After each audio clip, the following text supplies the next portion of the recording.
L'épaule, c'est l'articulation la plus mobile du corps et c'est exactement pour ça qu'elle est aussi la plus vulnérable pour le grimpeur. On passe beaucoup d'heures à tirer dessus, à se stabiliser sur des prises qui sont de plus en plus difficiles à maîtriser. Et le contrôle moteur, comme tu l'as vu, on l'a pas forcément toujours en tête quand on est en train de grimper. Ça fait que ton corps compense et quand on compense trop, on peut arriver jusqu'à la blessure.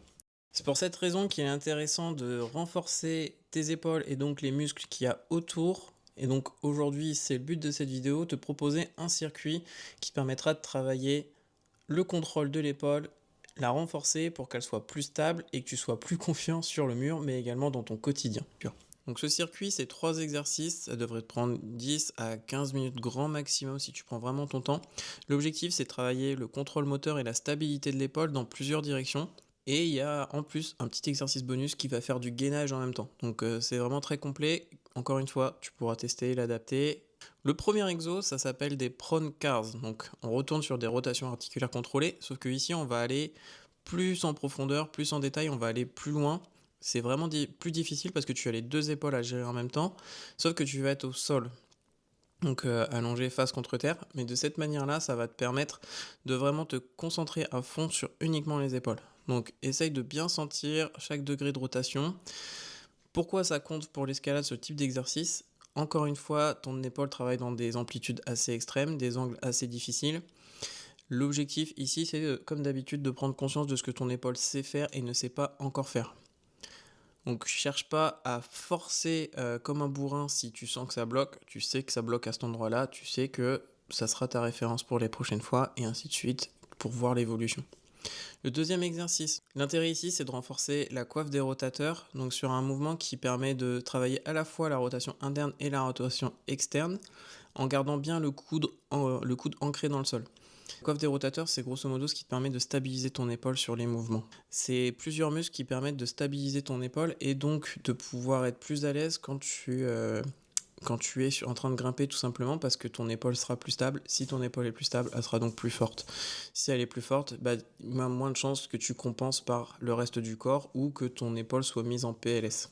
Troisième exercice, pour moi un des meilleurs exercices de gainage qui existent parce que tu as juste besoin du sol et vraiment tu vas vite être mis en difficulté.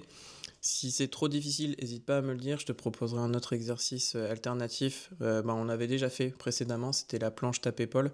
Mais là, la différence, c'est que tu vas avoir tes genoux qui seront légèrement surélevés. Ça ressemble à du gainage classique en soi, sauf que ici, tu dois beaucoup plus stabiliser via tes omoplates, donc les exercices qu'on a fait de rétraction et protraction d'épaule. Ici, tu l'as, sauf que tu es sur le sol directement et c'est ton poids de corps à devoir gérer. Et ça fait partie de mouvements qu'on appelle Animal Flow, qui est une méthode d'entraînement qui se base sur les mouvements des animaux. Et le bear plank, c'est un des mouvements assez atypiques qui permet vraiment de renforcer à la fois ton gainage et les épaules. Ça, c'est pas forcément un circuit qui va te faire muter en grimpe, c'est plutôt un circuit qui va poser des fondations solides pour pouvoir être à l'aise et tenir longtemps dans ta pratique. Tu peux les intégrer en début de séance, ça peut être un bon échauffement, ça peut être aussi dans ta routine matinale. Ce qui est intéressant de comparer, c'est tes sensations entre la gauche et la droite, comme d'habitude. Si jamais pour ce type d'exercice, tu sens qu'il y a un côté qui est plus faible que l'autre, n'hésite pas à rajouter une série supplémentaire pour ton côté le plus faible. Ça te permettra de renforcer ton point faible et donc d'éviter des déséquilibres trop importants sur la durée. Si t'es arrivé jusqu'ici, je pense que ce type de contenu t'intéresse.